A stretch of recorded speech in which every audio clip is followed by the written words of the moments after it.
My grandmother stared right at me the instant I phoned from the office and declared, "I'm not your childcare service." Zero delay, zero gentleness, simply a sharp severance from the individual I believed would always stand firm, my child. As Ava huddled trembling beyond her classroom for a pair of endless hours, my elders continued their routine like her terror held no value. I avoided shouting. I skipped begging. I turned mute, so mute it unnerved even myself. And 3 days on, the anxiety erupted. Prior to sharing what unfolded afterward, share with me, might you have remained wordless or might you have stepped back as well? I ought to likely explain who I existed as prior to all shattered apart. I'm Emma, 34, a lone parent who devoted much of her grown years mastering how to appear steady even as the earth trembled beneath my steps. Colleagues describe me as poised, dependable, solid amid stress. They remain unaware it's a coping mechanism I acquired well ahead of any career. Our residence nestles in a serene edge of the town, a compact flat featuring gentle lights and cozy throws. Zero extravagance, yet secure. Secure counts when nurturing a 6-year-old who yet trusts the universe shall forever support her during tumbles. Ava shares my gaze, yet not my past, and I've strived intensely to maintain that distinction. She spins through the cooking area, croons out of tune, scatters sparkles in spots I'll never entirely sweep away. I desire her to sense supported in manners I never experienced. My elders reside on the opposite side of town, in a dwelling that perpetually seems chillier than the climate beyond. My grandmother, Evelyn, wears her assurance akin to shielding, keen, refined, inflexible. During my youth, she'd claim I was overly emotional, as though experiencing profoundly represented a defect I required to surpass. My grandfather, Henry, grasped swiftly how to preserve harmony via remaining voiceless. And he's refined that voicelessness into an ability so faint it's nearly unseen. Nonetheless, I attempted. Festivities, anniversaries, weekend gatherings. I appeared despite the toll it took. I maintained optimism that parenthood could mellow her, that serving as a grandparent could thaw some ancient and stiff element within her. Occasionally, she'd embrace Ava with a rigid grin. And briefly, I'd envision an alternate edition of our group, one I'd craved from childhood. Yet under everything, a minuscule fissure always lingered. Minor remarks, swift rejections, instances where she treated Ava like an ornament, not a youngster.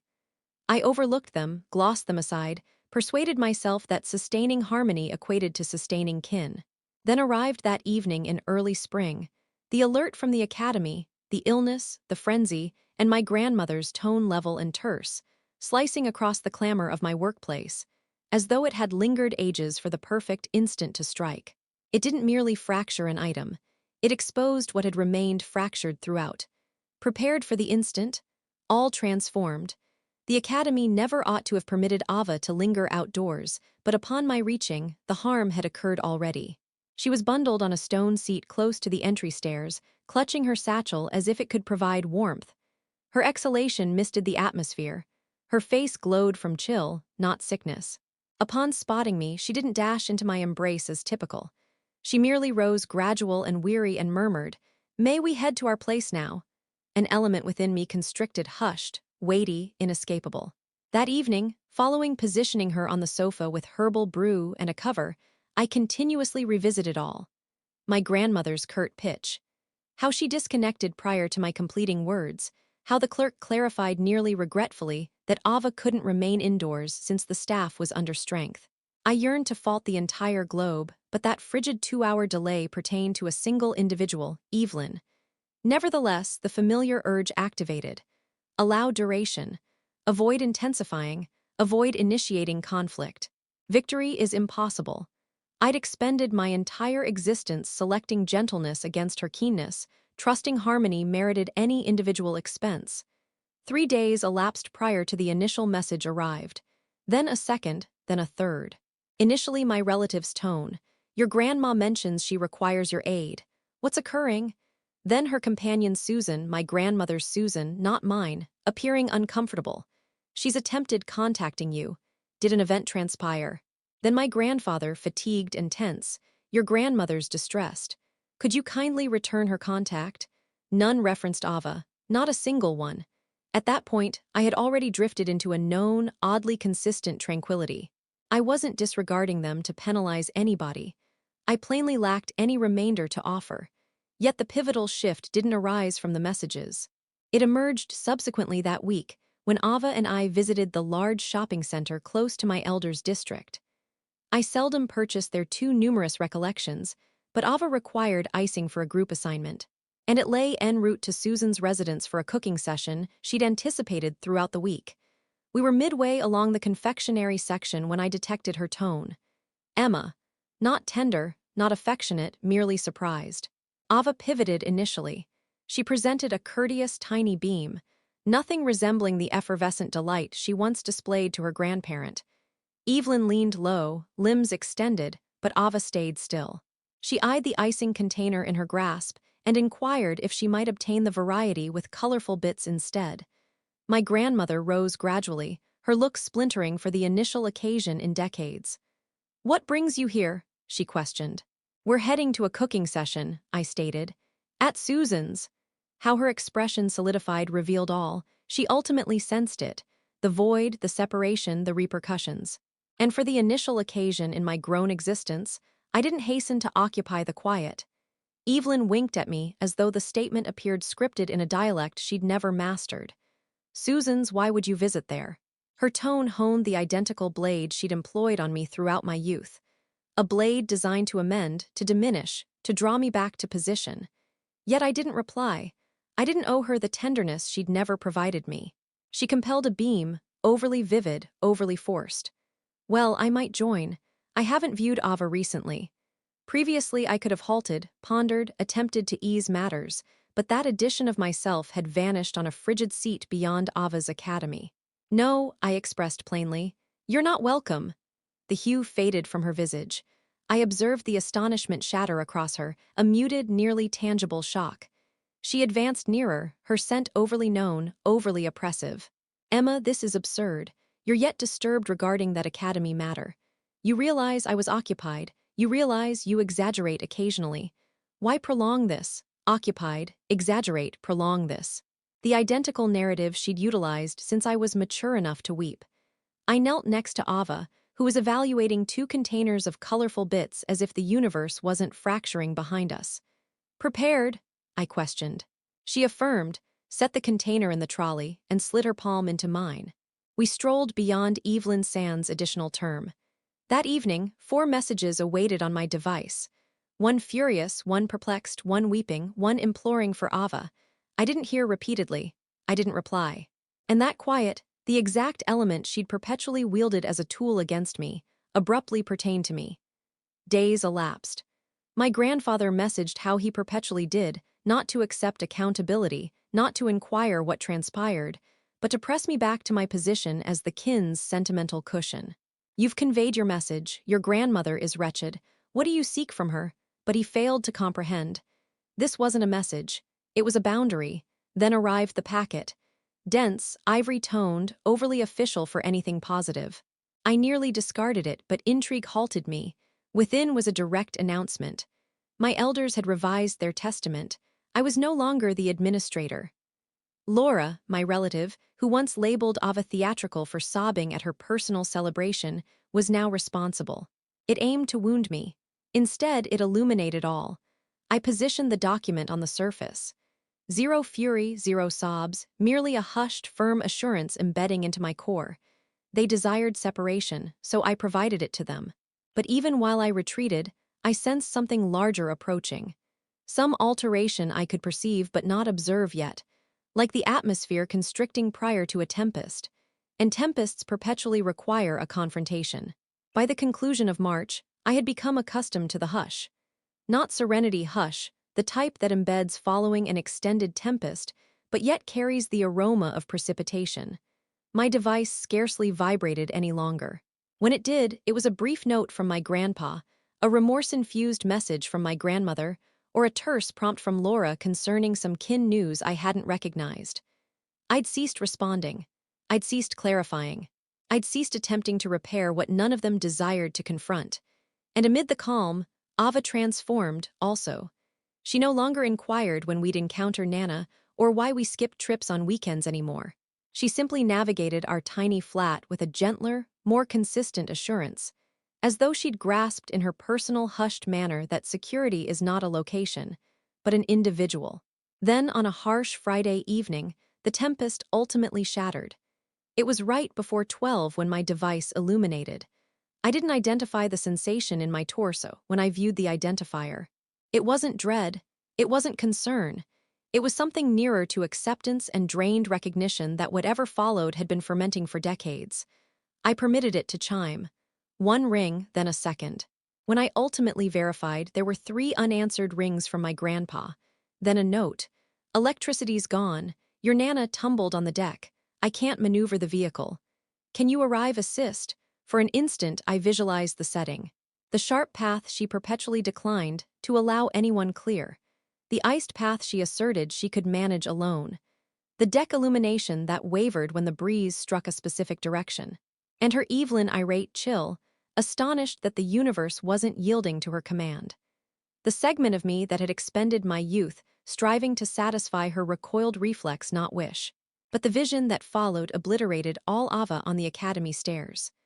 Small frame, bundled against the chill exhalation converting to vapor, awaiting someone who never arrived. I entered one term, no, and I placed my device screen downward. I rested more soundly than I had in weeks. In the dawn, daylight sliced a narrow streak across my sleeping chamber surface. My device displayed 7 additional unanswered rings and 2 messages, one desperate, one sobbing. I didn't activate. Instead, I contacted Susan and inquired if she desired to escort Ava to the kids' gallery. She agreed without pause. That's who she existed. Consistent, available, tender where my grandmother was keen.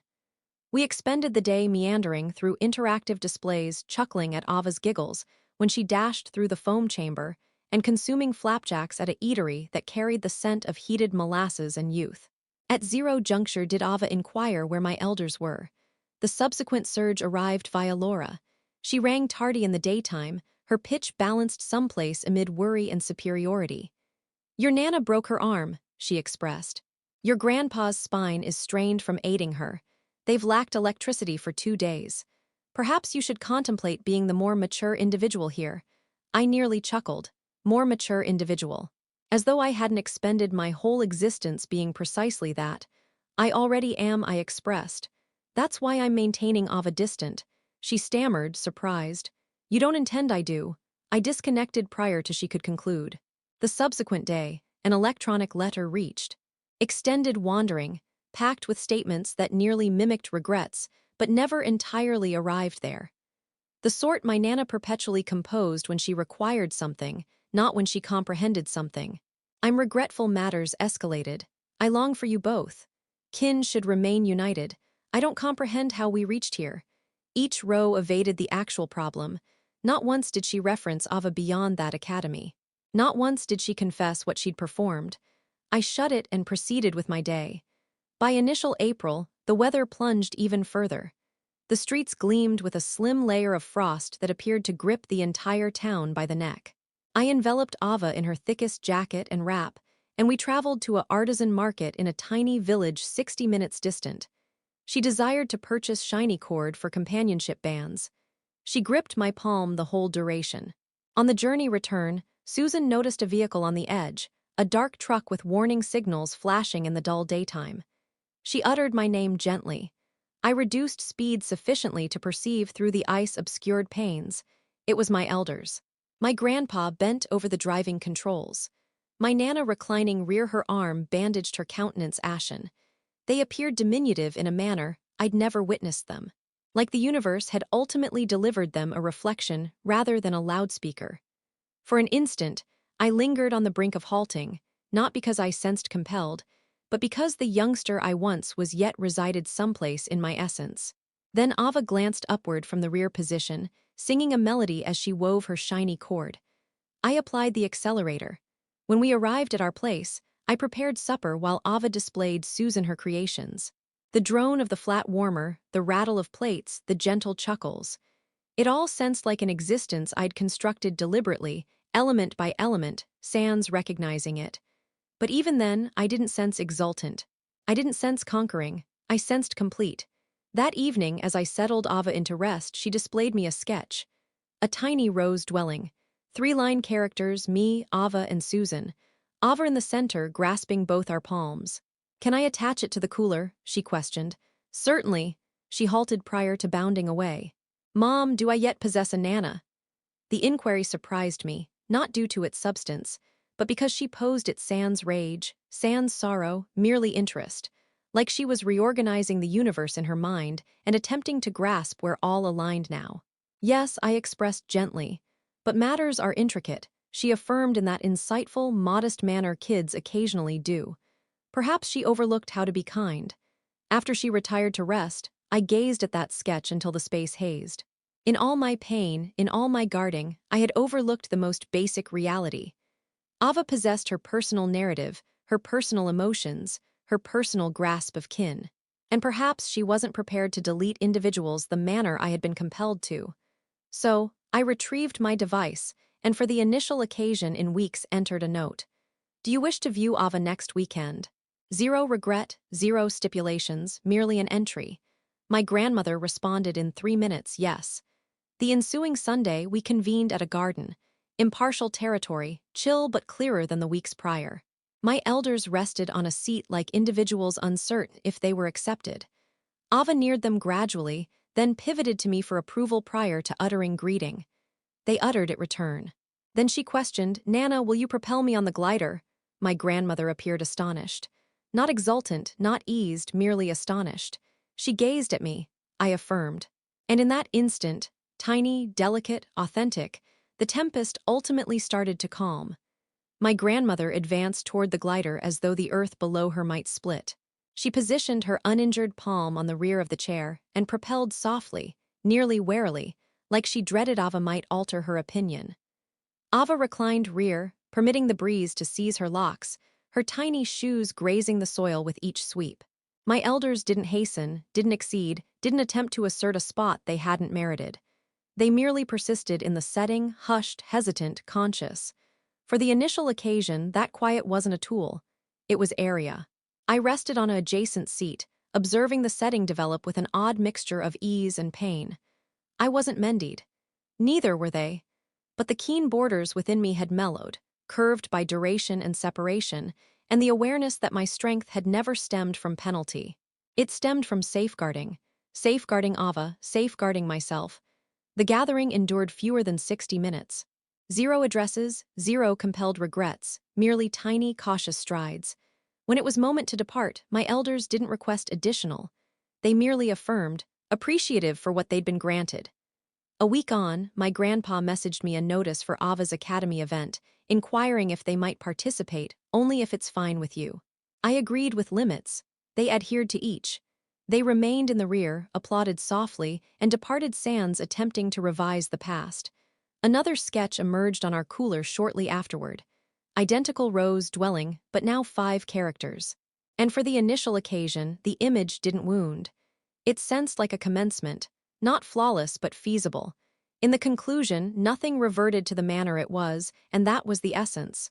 We didn't reconstruct the prior edition of our kin. We constructed a more subdued, more resilient one, formed by limits rather than dread. Ava sensed secure again, and I ultimately grasped that guarding her would perpetually count more than sustaining the harmony. If this tale lingered with you, share with me where you're tuning in from. And if you've ever had to establish a firm boundary with kin, post your tale beneath and sign up for